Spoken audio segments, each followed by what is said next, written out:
I tried to pull the document you sent me. Just a second, please.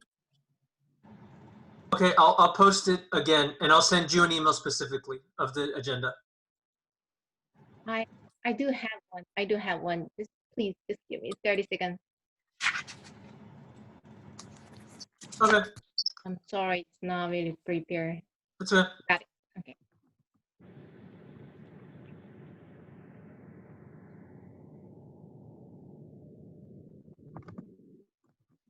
Okay, I got it. Great. Okay, let's start. Hello, everyone. I hope you're doing well. And today it's very, very hot, but we still keep going. Okay, tonight I take the Toastmaster role. I am your Toastmaster, Kiri Noman. I don't think we have a new face tonight, right? Do we? Let me check. I don't think, maybe not. Anyway, we have the three portions of this meeting, and the first is a prepared speech. Do we have two prepared speeches? Not sure. But just one tonight. okay. But we have at least one prepared speech. Yes. Okay. Okay. Second portion of this meeting is table topic, which is very exciting. And the last portion of this meeting is evaluation. And let's start the following roles to each role. And then please explain your role. Timer. Who is it tonight's timer? Hello, I'm the timer. Good evening, everyone. And I will be your timer for tonight. So I have some things out of the kitchen. So I have, so the timer's role is I will be recording the time for the speeches, prepared speeches, as well as the pocket speeches and the evaluation. When you are within 1 minute of your allotted time, you will get a green. And tonight, green is going to be my green bowl, one of my favorite bowls. And from that, that means you have 1 minute left. When you are down to 30 seconds, you will see this yellow, and it is a yellow lemon here. And then when you have reached the end of your time and it's time to wrap up your speech, you will see this bright red bowl, and that means that your speech time should be coming to it, or your speech should be coming to an end. And that's it for the timer. And at the end, I will give a timer's report on all speeches and evaluations. That's it. Thank you, Olivia. Appreciate it. Second, let's go the counter.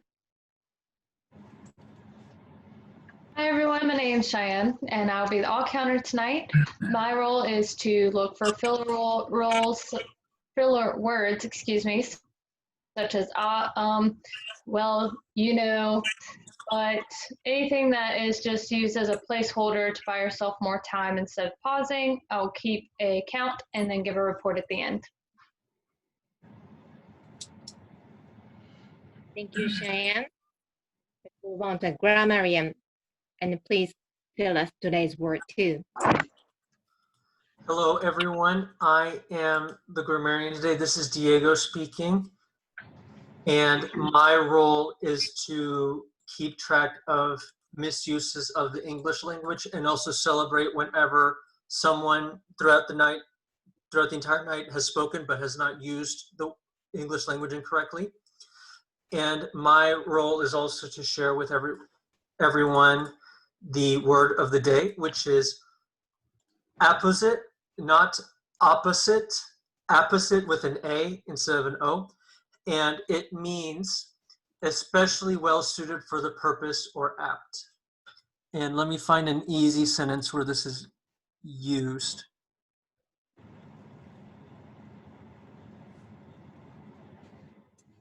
I think, so this is from The Guardian from 2006 from some article written, and it says, I think the phrase nailing jelly to the wall seems most apposite.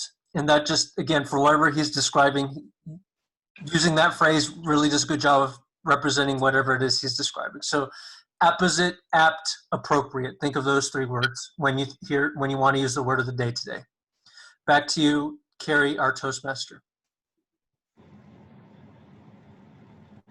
Thank you, Diego.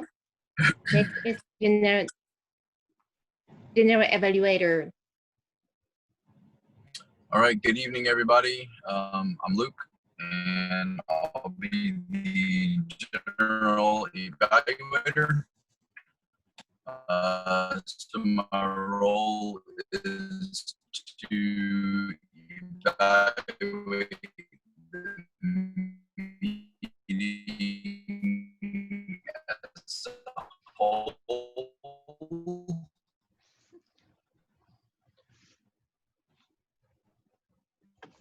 And before I do that, I'll call on our evaluation team, which we pretty much just heard from, our all counter, our grammarian, our timer, and leader for the one.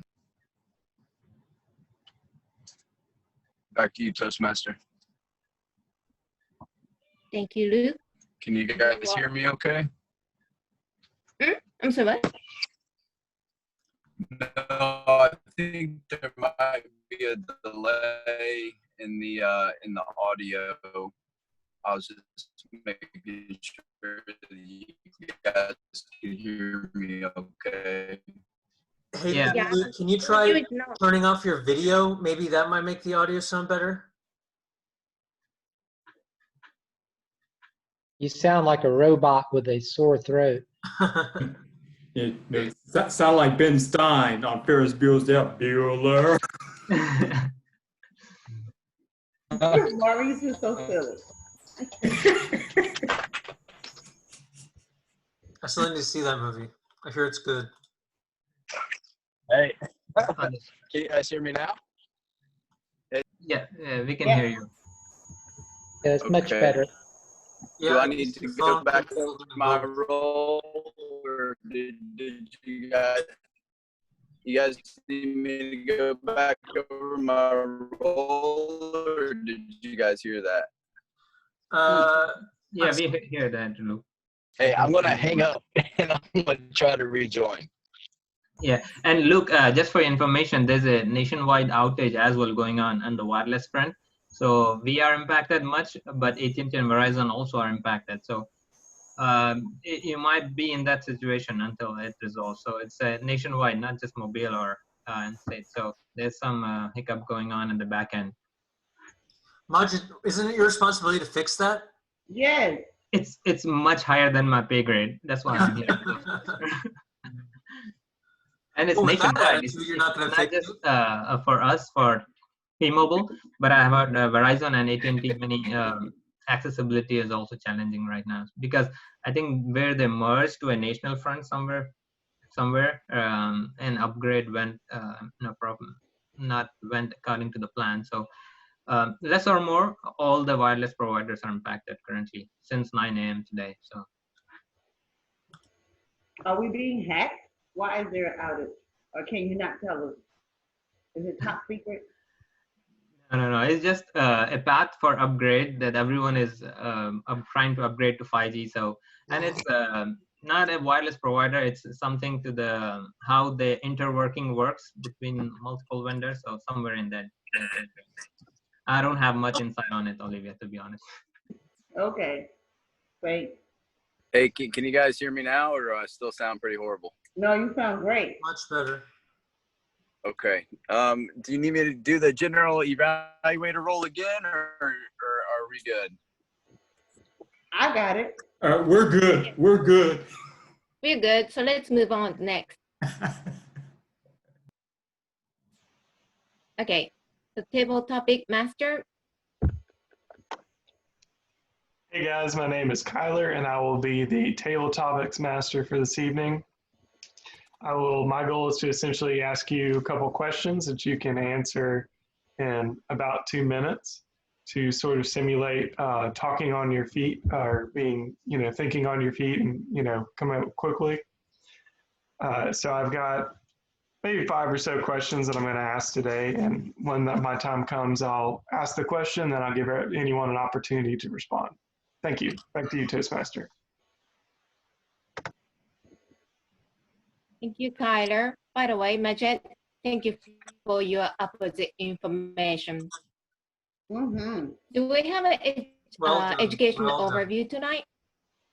Do we? Yes, we do.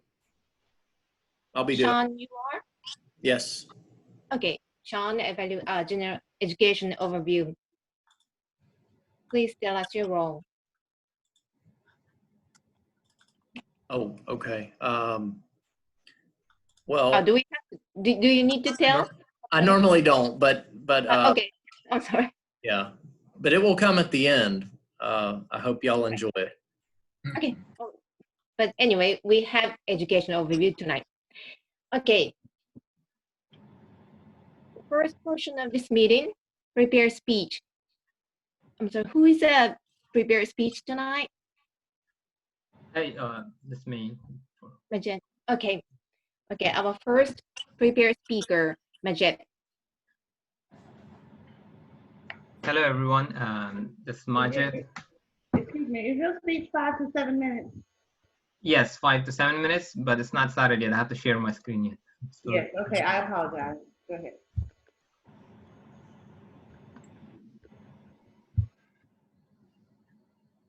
did it hang or did it go through?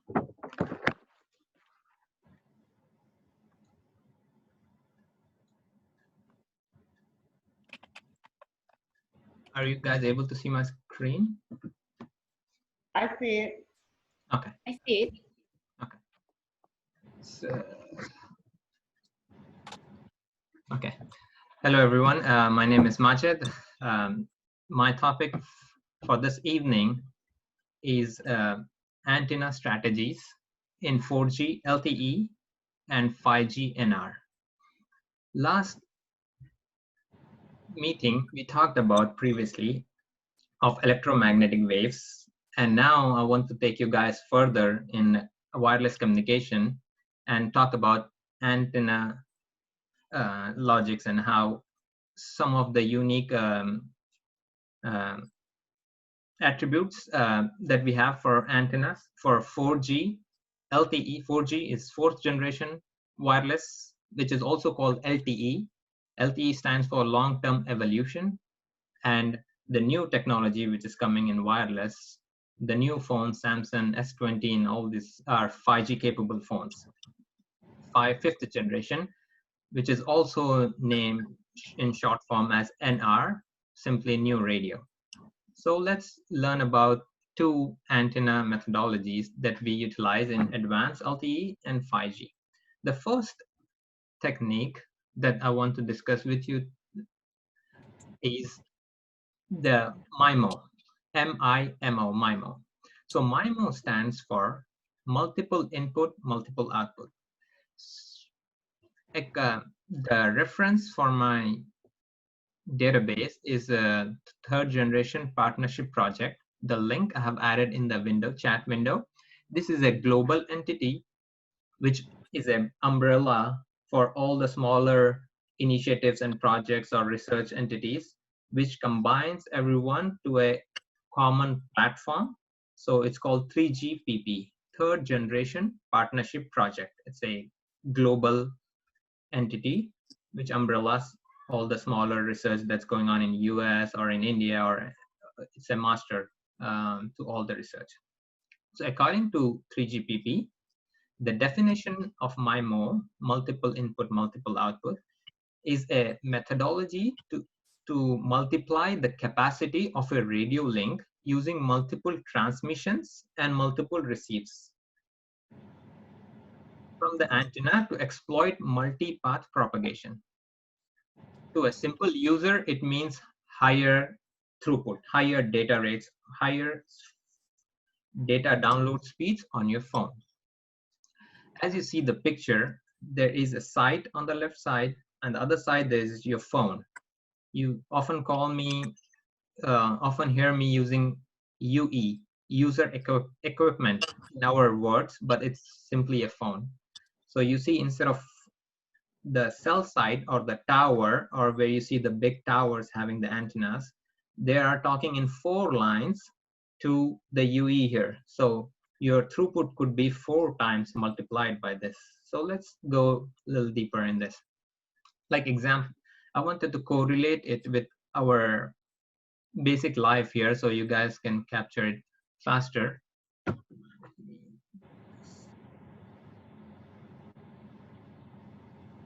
Okay, so like we have 2 eyes and 2 ears, but this is not MIMO because our processing head in our brain can process just one input.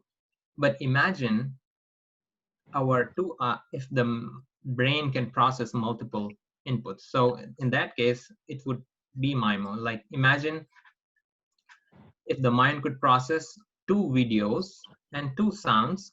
Woohoo! We could watch 2 movies at one time. Split the screen left half and right half. So you'll have this series going on here and another series going on here. So you're actually watching 2 movies simultaneously from the left side and the right side. So that would be an ideal case for MIMO in our real life. But in real time in physics, we don't have processing limitations. So we have deployed this strategy for improving the throughput, because the need of data for the customers increases day by day.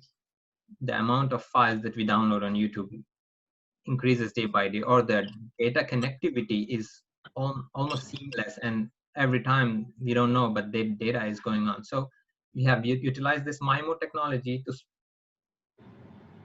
increase the download speeds. So we upgrade the antenna on the tower with 2 transmits or 4 transmits or maybe 8 transmits, and the UE here have 2 receives, 4 receives, or 8 receives. In that case, this 8 lines talk to this 8 lines, so your data download speed could be increased 8 times. But there are huge amount of communication going on between them. So this is our first technique. Remember that MIMO, multiple inputs, multiple outputs. So your data speed can be increased, the capacity can be increased. Let's jump on to the beamforming. Let me shift my gear here a little faster. I hope you can see the next picture here. If somebody can confirm, okay. So beamforming technique, according to the 3GPP, the standard definition is, it's a technique to focus a wireless signal to a specific UE, rather than having the signal spread out in all directions of the broadcast. This results in a more directive connection, which is stronger, reliable, and faster.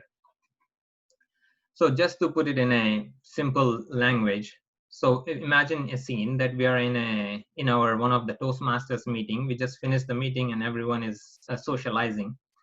And for to say I'm speaking with Olivia, and everyone is having a chat, but the voice that my vocal cords makes is almost like 180 degrees. So everyone can hear my voice.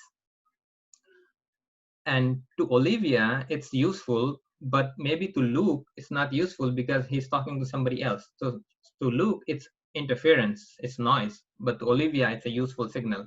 So what if my vocal cords makes signals specific towards, steered towards Olivia only, and very less signal towards Luke and to others, that they have less interference, and I've steered my energy towards Olivia only, so my signal strength to Olivia would be stronger. So that's the concept here. So this concept in RF engineering is called higher SINR. Higher, SINR, which is signal to interference and noise ratio. So as you can see in the picture, the site is talking to a UE, but the antenna doesn't know where the UE is in all time. So it would broadcast in that whole area. With this beamforming, it would try to find out where the specific UE is and try to steer the energy of transmit towards that UE instead of broadcasting in a bigger area. So that UE gets higher signal strength, higher SINR, and that means your phones, that the bars on your phones rise. Like instead of you were getting 2 bars, now you'll get 4 bars because the antenna, instead of spitting energy everywhere, is just focusing towards that UE. And it saves a lot of energy and also gives less interference to the other UE, which is not talking to this side, but is talking to some side at the back. Like Luke was talking to somebody else. He doesn't want to hear me, but in that case, I have reduced the interference to this end. So overall, the atmosphere cools down, like the interference in whole area comes down, where you have multiple MIMO spitting so many layers and beamforming trying to minimize the interference. They both work hand in hand. With this second technique, I'll hand the lectern back to Toastmaster. Thank you.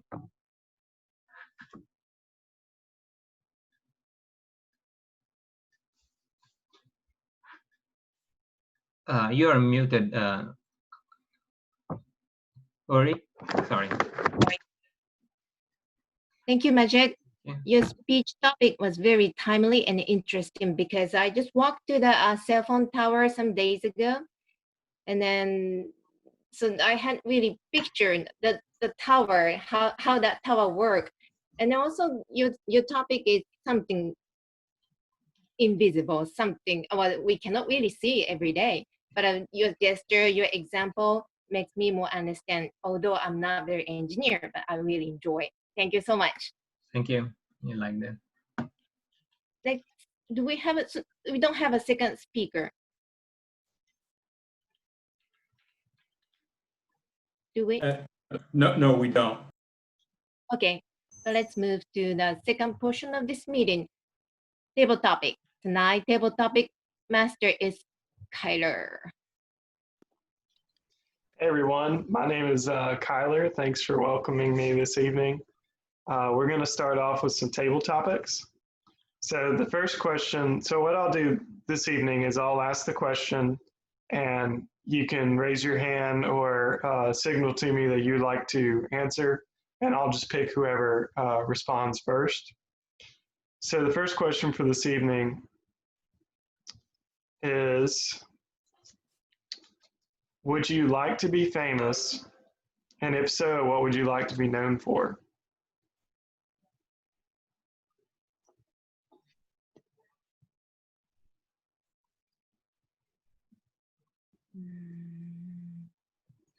I'll try. All right, go for it, David. So the question is, would I like to be famous? And if so, what would I like to be famous for? And in light of the way the world has developed in the year 2020, it's not what any of us really expected going into this year.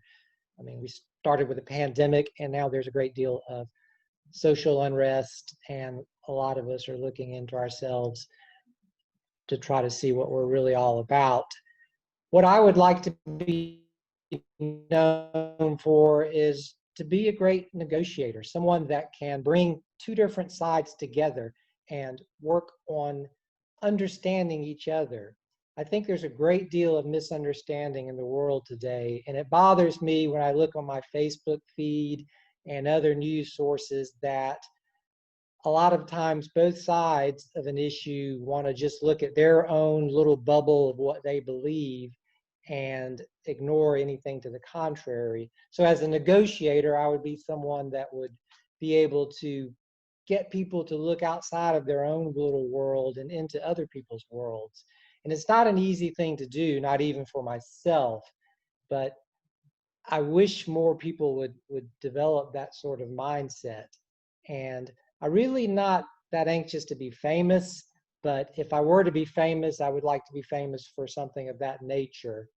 And maybe that'll come to pass one day or not.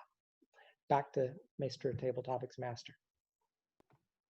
Thank you, David. I appreciate it. Yeah, I think being a negotiator is a good thing to become famous for.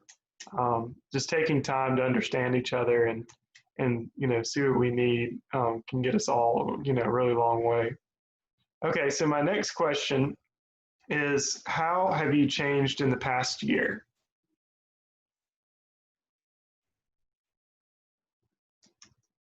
I can answer that. All right, Diego. My fellow Toastmasters and honored guests, Kyler has posed an important question that is very apt. I mean, not apt, apposite for me lately. I feel that a big way I've started to change is that I've started going out of my way to listen. So I feel frequently very liberal on many social issues, but these past few months, now that I don't have as much schoolwork to worry about and I have more time to focus on my chemistry research, I've started listening to more podcasts that do not necessarily agree with my normal view of and perspective of things. And I'm starting to understand why this other mindset, these other political belief system has been developed over many years in the United States.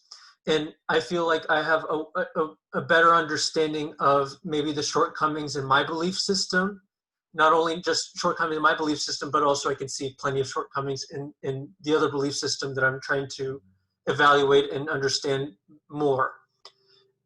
And so I feel that I'm probably becoming more centrist in my viewpoints. Like I feel it's important. I feel like both ideas are, I feel great ideas are coming from both sides of the aisle. And it's very difficult to kind of also echoing what David has mentioned before. The Facebook feeds can be a symptom of this polarization that we're experiencing. And it can be very difficult for people like me or another person across the aisle to take the plunge and being willing to, and being vulnerable with their way of thinking and trying to listen more to ideas that, or people, or perspectives or paradigms or ideas that you don't necessarily agree with in the first place. So I think I'm trying to be more empathetic and more moderate with my viewpoints. That's how I would say I've started to change more this year. I'm going to return the lectern back to our Table Topics Master, Kyler. Thank you for the question. Thanks, Diego. I really respect that answer. Especially, this year and just, modern times in general, we tend to pick a belief system and stick with it and then avoid the other one like a plague. So I really respect you taking the time to learn about the other side and try to find value in both sides and bring those two together. I think as Americans, that's what we need to focus on, is that it's not me versus you, it's both of us working together. So I really appreciate that answer. So my next question is a little more lighthearted. One of the senses that can bring back memories the quickest is smell. So what smell evokes the strongest memories for you?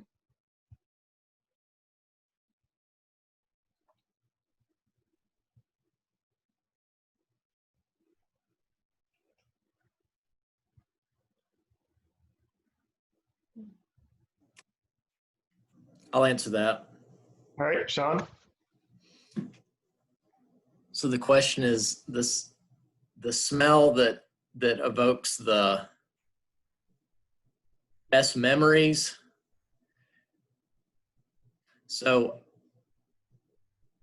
this might be a little bit of a strange answer, but I love the smell of a diesel engine, and it brings back memories of being when I was growing up. In Scouts we would hike in the mountains, and there was some portions of it where we would have to get on a highway and just kind of walk the road, and you'd have these big diesel trucks going up the mountain. They're going up the mountain and they're blowing their diesel exhaust in your face. But it was just so nice to be out in the nature and the cool mountain air and everything. And it always, every time I smell a diesel engine, for whatever reason, I just think of being out in the country or being in the mountains. So that's what that smell reminds me of. Mr. Table Topics Master. Thanks, Sean. That was a good answer. That's funny you mentioned that, because when you say a diesel engine, I immediately think of I have a lot of family members out in Loxley, and so I immediately think of Loxley, and they all have tractors that are all diesel, and I just immediately start thinking of those tractors when I think of that smell. Although Diego's response was pretty funny, watching Diego's reaction. That diesel can be pretty harmful to the environment. So I know how Diego feels. So it's like, not just that. It's like what's going into your lungs, man. As a chemist, I'm concerned. I'm surprised I'm surprised you're still on this earth with all that diesel in your lungs. And I was sitting here thinking, oh, no wonder he's so relaxed. Yeah, he's been inhaling diesel for a while. what I'm saying is I can relate to both Sean and Diego on this. Like, I also like the smell of the diesel engine, but I also like, kind of, when I think about the effects on the health and the environment. Anyway, so we'll move on to my last question for the evening. And that is, this could be kind of a funny story, but everybody, especially when you're talking on the phone to family members, you're kind of doing Zoom calls with family members, or, even, Thanksgiving last year, there's always that one family story that you've heard way too many times. So what is the one family story that you've heard way too many times?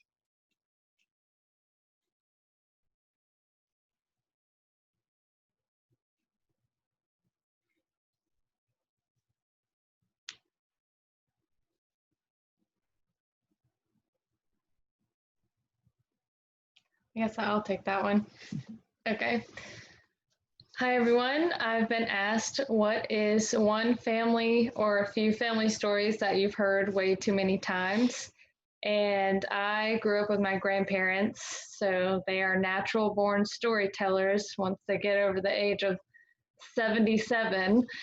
So I've heard so many stories multiple times, but specifically to reel it in, my grandfather was in the FBI for forever. So pretty much any opportunity that he could slip in an FBI story about whatever, he would love to just bring that up out of nowhere. And you could be talking about something unrelated, and they'd be like, oh, that reminds me of the time in the FBI. When we're just like, oh, great, okay, probably. And the details changed a little bit every time. Then once he retired, the stories would come from he got pulled over by a police officer and he showed him a badge. He's like, oh, I'm sorry, Mr. Myers, and would let him off. Those stories would reoccur, and then the dramatic details would change. I was only going 5 over, and then I was going 20 over, and he let me off. So it just kind of changed throughout. So I would say just a genre of stories would just be repeated over and over again. But I did tell my grandfather that I would sit down with him and write his stories out from his time in the FBI. And unfortunately, I didn't get a chance to do that before he passed. So, at the time you kind of roll your eyes at the stories, but now they're like precious, and I miss him a lot. And, listen to those stories while you can, because you'll miss them when you can't hear them anymore. So thank you, Table Topics Master. Thank you for sharing that. I appreciate that. Yeah, even the annoying stories, they have value. They're still, a part of a person. Their memory is still lives through those stories, and right, they do become valuable with time. So with that, I was planning on returning it back to the Toastmaster. However, I'm checking the time. Are we good on time? Yes, I think it should be returned back to the Toastmaster for evaluation. All right, thank you guys so much. I will return the lectern back to the Toastmaster. Thank you, Kyler, our table topic master. I really enjoy your old question, especially last one. I do understand what you're talking about. Every time old people talk over and over and over, but every time I hear the details kind of change it. And should I really tell that one out, or should I just be quiet and you just be quiet? Okay, the last part of this meeting is evaluation. Our general evaluator tonight, Luke. Yay. All right. Good evening, everybody. Can everybody hear me? Yes. Yes. Okay. Okay, good. Hey, if I break up, someone just start waving their arms at me because I can't tell. Okay, so I'll be the general evaluator. Before I give my evaluation of the meeting, I'm going to call on our evaluation team. So,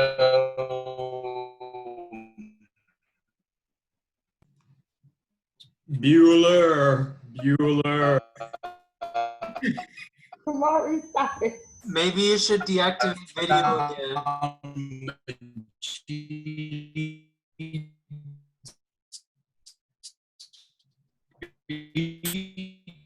Because no. Can you guys hear me? Abort mission. Eject.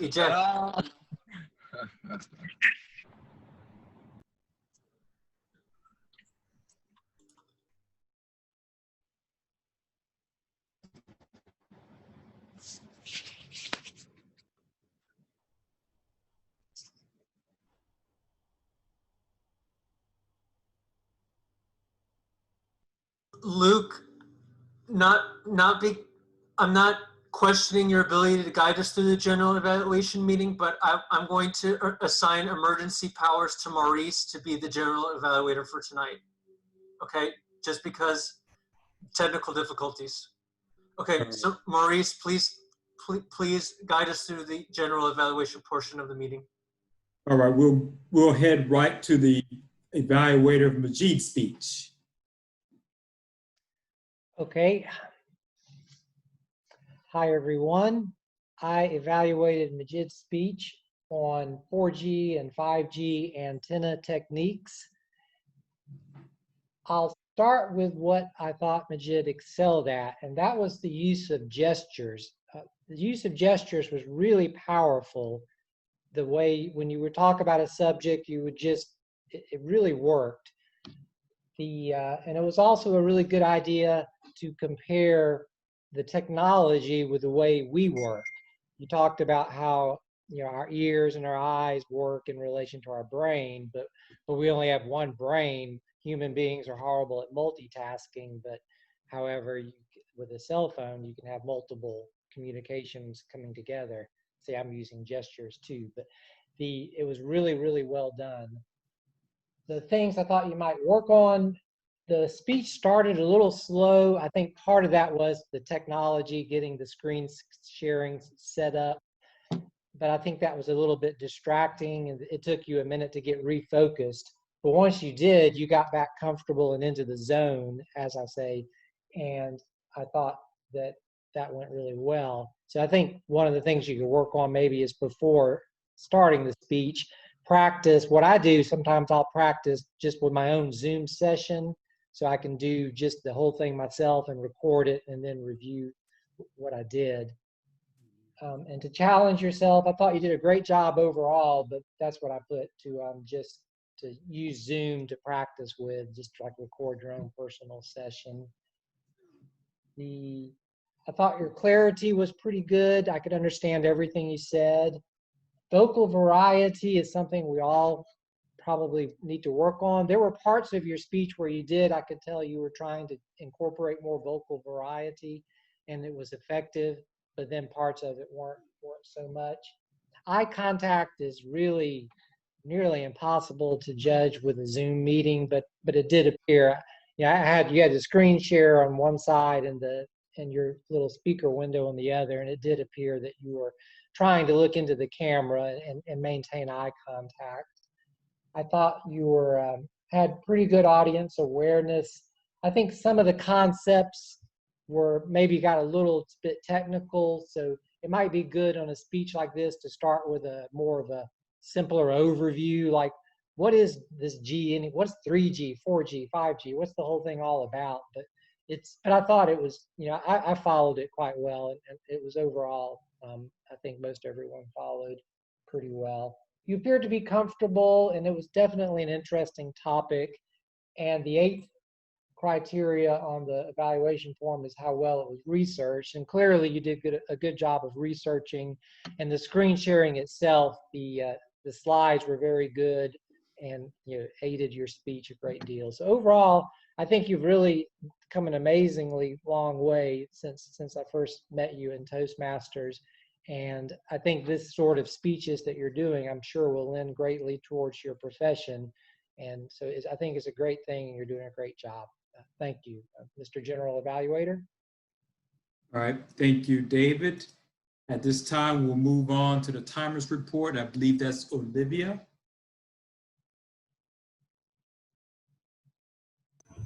Hello, hello. I will give my timers report. I will start with Abdul on your speech today for antenna strategy. I will apologize, I got distracted, so I didn't start showing my green, yellow, red until 7 minutes instead of 6 minutes. So your total speech was 8 minutes and 31 seconds. David, your table topics was 1 minute and 34 seconds. Diego, yours was 2 minutes and 16 seconds. Sean, yours was 1 minute and 7 seconds. And Cheyenne, yours was 1 minute and 46 seconds. And David, your evaluation of Majid's speech was 3 minutes and 21 seconds. And that is our timers report. Thank you. Back to you, General Evaluator. All right, thank you. And at this time, we'll do the Grammarians Report. Well, the All Counters Report. We'll do the All Counters Report with Cheyenne. That's right, Diego, I'm first. Okay, so for our all counter report, Majid, for your speech, you only had 1 and 2 ums, so great job. They were really fast, so they weren't really noticeable, only because I was listening for it, so you did a great job.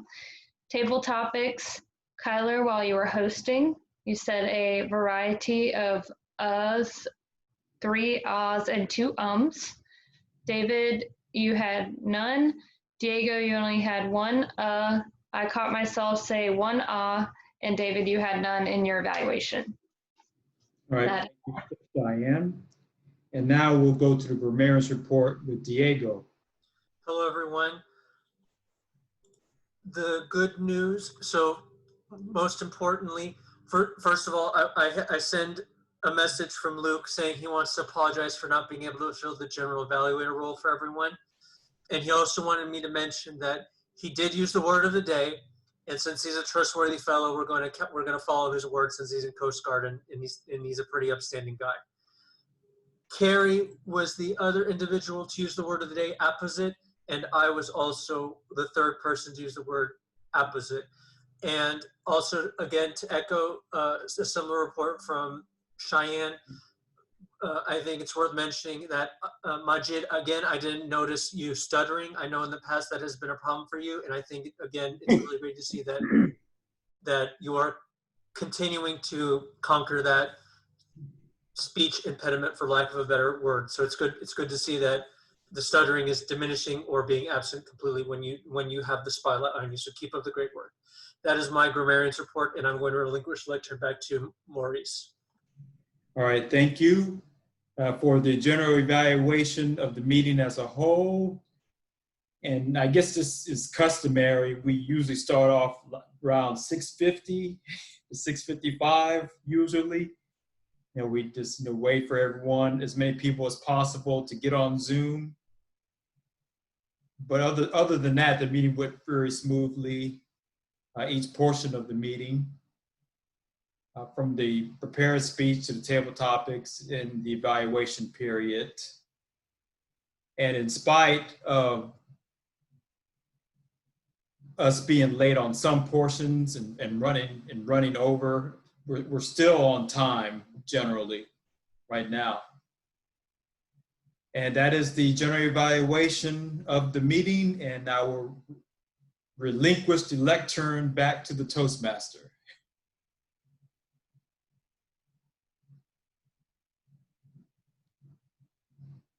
Thank you, Maurice. And the last portion is education overview, Sean.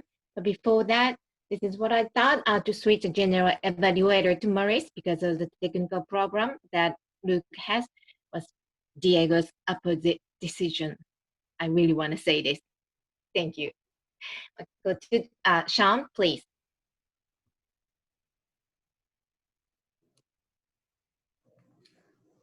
Okay, tonight's educational overview is on introducing in thanking a speaker. So not so much speaking itself, but the act of introducing a speaker, giving basically the introduction of a speaker consists of the introduction serves as a means of separating what has come before from what is about to be presented. It sets the stage for the audience to give its full attention to the person being introduced and the subject he or she will present. The introduction also serves to identify the common ground between the speaker and audience. It prepares the audience to accept the speaker. It highlights his or her credentials and the relationship between what the speaker will offer and what the audience is interested in hearing. The introduction establishes the context of the message. Once we know the importance of the message, the next step is to present the qualifications of the speaker. Qualifications should increase the audience's interest in the speaker and should convince the audience that he or she is the right person to present ideas on this topic. So first, you mention the topic when introducing. Secondly, the importance, identifying why the topic is important of interest to the audience. And thirdly, the qualifications. And then finally, you give the speaker's name and introduce them. And, you know, please help me introduce Mr. or Mrs. So-and-so. And then sometimes you may be in a moderator position. So if you're at a conference or whatever, I see a lot of this where the moderators will introduce the speakers. And then when they're done, the speakers will get, you know, you'll say, well, thank you for coming to speak with us today, and let's give them a round of applause or whatever. So I'm going to talk about the other side of it, which is thanking them. As a professional, we might find ourselves in a position to express appreciation to the speaker for his or her presentation. Thank the speaker by acknowledging his or her contribution or the value the message was to the audience. You're basically extending thanks on behalf of the entire group. And so when you thank them, you say their name and thank them, and then also mention something that interested you from it, so that it gives you a connection.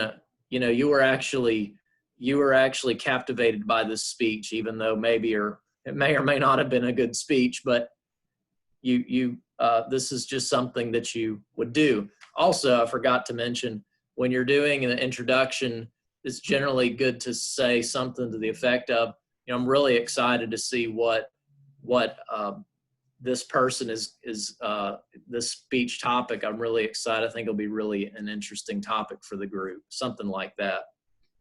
So those are just some sorts of things that you can do in introducing, and also at the tail end, thanking your speaker. And that is the educational overview for tonight. Thank you, Sean. That was very useful information, especially introduction. You talk about the public speaking, but also we can apply that techniques to our everyday conversation. And I remember that when I just came to the state, I don't know what to talk after hello and how are you? And it's silent, quiet because of the language barrier, cultural difference, so education, whatever. So the introduction is really important part. Once I really get into it and start talking, then it's easy. But first part is sometimes really hard. And it was very, very useful technique information. Thank you, Sean. And then this is the last part of this meeting, and back to our president, Diego. Thank you, Carrie. Thank you so much for everyone serving as important roles of our meeting tonight. A big thank you to all of our guests who were able to participate in this open house today. And if there are any guests who are present in this meeting or will be seeing a recording of this meeting, you can email Hilltoppers Toastmasters at gmail.com. That is HILLTOPPERSTOASTMASTERS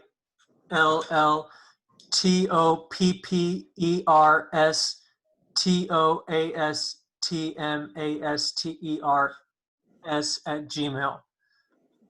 Maybe I can share the, no, I'm not going to share the screen. Okay. Again, thank you so much for everyone for serving in important meeting roles. A big thank you to our prepared speakers for tonight and our table topics master and all of the members who played a role in education and keeping track of good speech making techniques. The agenda for next week has basically been assigned as well a few weeks ago, so please review and confirm your role if you are assigned, or again, email Hilltoppers Toastmasters at Gmail in order to indicate that you will be absent at a meeting and the role will be reassigned. Thank you again so much, and we will see you at the 4th June meeting of this year. Thank you so much. I'm going to end recording.